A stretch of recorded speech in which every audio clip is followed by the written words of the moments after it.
What is up, YouTube, and welcome to this Game of Thrones video. So if you're new to the channel, please do consider leaving a like and subscribe down below if you did enjoy the video.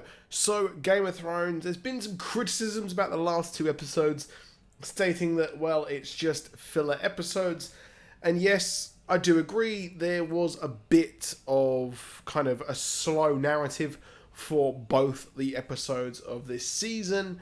But I enjoyed them, and it's given a lot of fan favourite moments and reunions leading up to the inevitable Battle of Winterfell. This episode coming up is proving to be pretty much one of the biggest episodes ever. It is the biggest battle ever put on film and TV. So this is very much the Helm's Deep of everything. This is pretty much the last stand, the last hurrah. This is the Ewok village of Game of Thrones. This is big.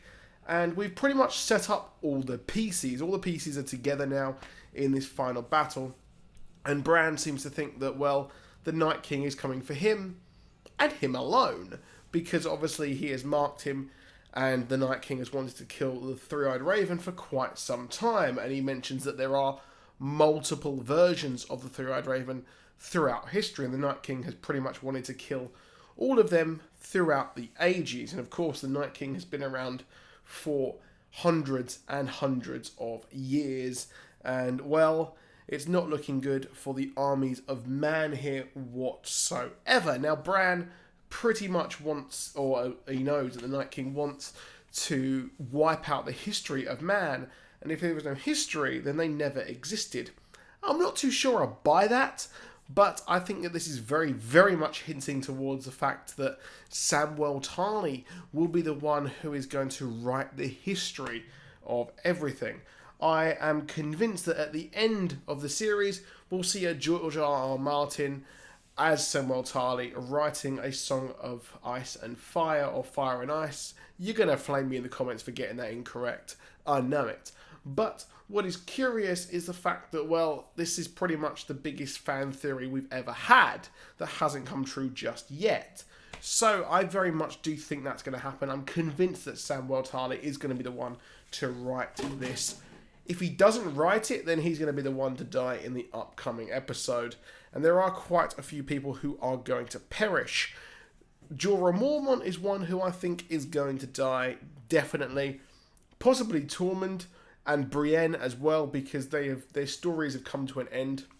So Jorah Mormont's story, Brienne's story, and as well as that, Tormund's story have all come to a natural conclusion there. And I think that they are definitely primed and ready to be destroyed. I think we'll see a lot of different deaths as well. I think we'll see, I can't remember his name, but the leader of the armies of the Knights of the Vale there as well. I think he might perish. Theon possibly dying to protect Bran as well at some point. And I definitely think that's what's actually going to happen here. But what is interesting is that Bran has shared his story. He finally shared his story with your boy Tyrion there, who said that when Bran wakes up, he wants to hear his story, and he's finally heard it. He's finally heard everything. So Bran is also ready to die. He is the one who could possibly perish here in the Battle of Winterfell. And Tyrion will use his brain to come up with a reason a way to take out the Night King using the history that he has been told by himself, Bran. So that's very, very important that they mentioned that the story he wants to destroy the story. And, well, the story is why we are alive, all of our history together. So with that in mind, that's definitely what's going to happen here, I think. I think Bran will perish, but he's told his story to Tyrion, who will then tell it to Samwell Tarly, and Samwell Tarly will write this down and create that big tome of a book there nonetheless.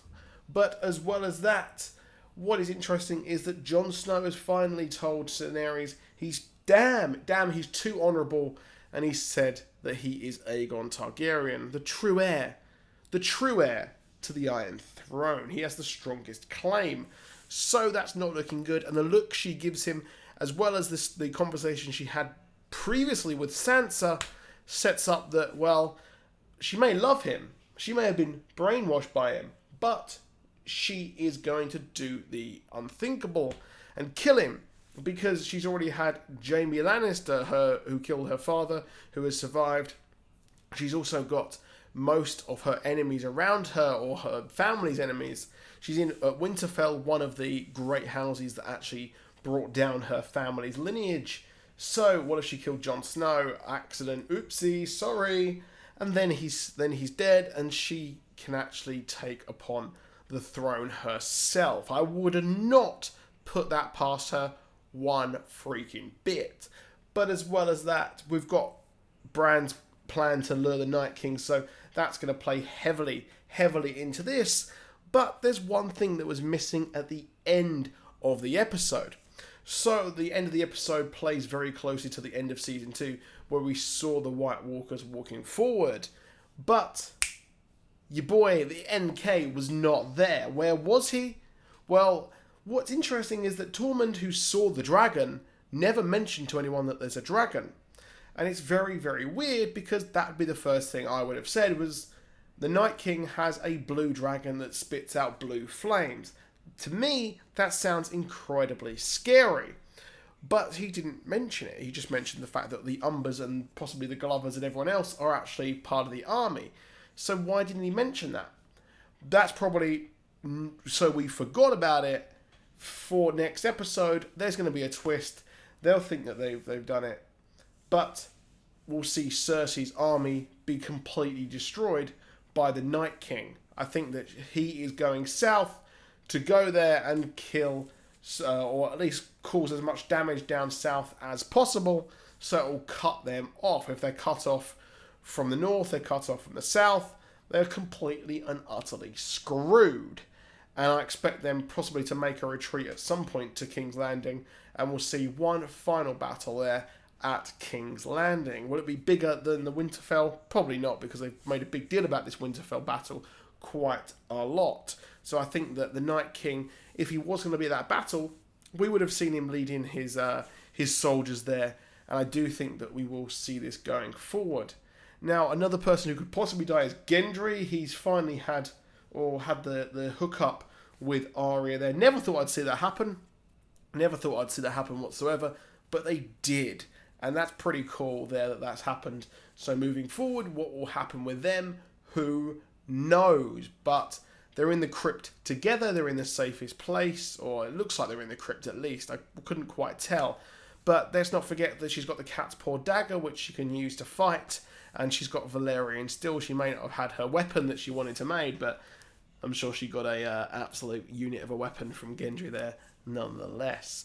As well as this, we had some very funny moments with Tormund and the rest of the fighters, or at least the kind of champions, so to speak, there for everyone.